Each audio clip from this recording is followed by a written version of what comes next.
ไผที่ผ่านมาเห็นคลิปนี้แวะนั่งก่อนเลยจ้าเพราะว่าบ้านนี้กำลังเตรียมกับข้าวกำลังสุกขึ้นอายทนทวนสิกปิ้นลงจักหน่อยก็สิสวยแล้วผู้ใดบ่ทันได้กินข้าวนั่งท่าก่อนเด้อจักข้าวกำลังสิสวยข้าวจ้าเตรียมกับข้าวไปพอแต่ที่เห็นซอยบ่แม่นก้อยซีนดอกเด้อจ้างบประมาณบ่ถึงก้อยซีนแต่ก็เป็นเมนูซีนอยู่คือกันมื้อนี้หลิงออกตลาดกับน้องแล้วได้ซีนเศษก็เลยตั้งใจว่าสิเอามาอ้อมตอนแรกก็บ่ได้คิดว่าสิอ้อมดอกทุกคนตอนแรกคิดว่าอยากเฮ็ดจ้ามเอ็นหั่นนะเฮ็ดจ้ามเอ็นกินกับแจ่วเพียแล้วก็ผักอีเลิศหอมๆแต่ว่าเลียวเบิ่งคือจังว่ามันสิได้คาบเดียวหั่นนะทุกคนนี่ก็เลยเปลี่ยนใจเนาะจะซื้อผักซื้อหมี่มาอ้อมเอาพอมาฮอนเฮือก็ลงมือแบ่งหน้าที่กันกับอีกนึงข้าวเนาะจะส่วนน้องก็เตรียมกับข้าวน้องเป็นคนซอยซีนให้ทุกคนดีใจเนาะจะมีผู้ซอยอีกแล้วกับข้าวมื้อนี้จังสิได้แล้วไวๆหลังจากที่ซอยข้าวซอยน้ำแล้วลิงก็สิมาลงมือเฮ็ดกับข้าวเลยซีนเศษที่ซื้อมา120ก็ได้หลายเติบอยู่ก่อนอื่นก็ใส่หัวสิงไข่ใบกี่โหดแล้วก็หอมใส่ปลาแดกแล้วก็แป้งนัวเอาไปคั่วก็เวลาที่เฮ็ดเมนูออมลิงก็สิเฮ็ดแบบนี้และทางบ้านอื่นเด้เฮ็ดแบบคั่วก่อนคือกันหรือบ่คั่วจนว่าสุกจนว่าน้ำแห้งพุ่นเนาะจ้าขณะที่คั่วก็ใส่เวลาหลายเติบอยู่เพราะว่าแห้งคั่วไปน้ำก็แห้งออกใส่เวลาดนเติบกว่าสิแห้งได้ปานนี้คั่วจนแห้งจนเกลือไฟใหม่แล้วก็ใส่น้ำลงไป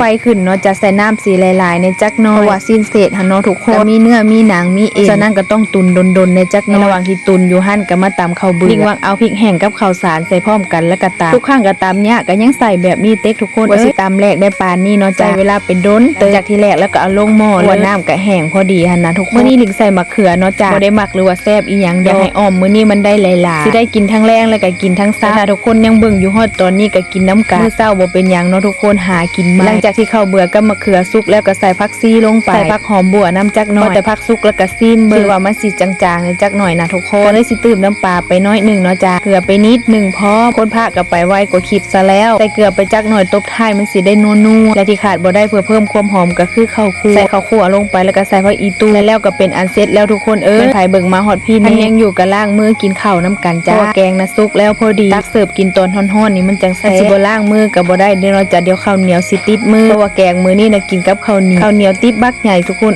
2คันบ่เบิดติบมื้อนี้บ่ยาบ่เศร้าเนาะจ้าน้องว่าเป็นจังใดน้องบอกว่าแซ่บหลาย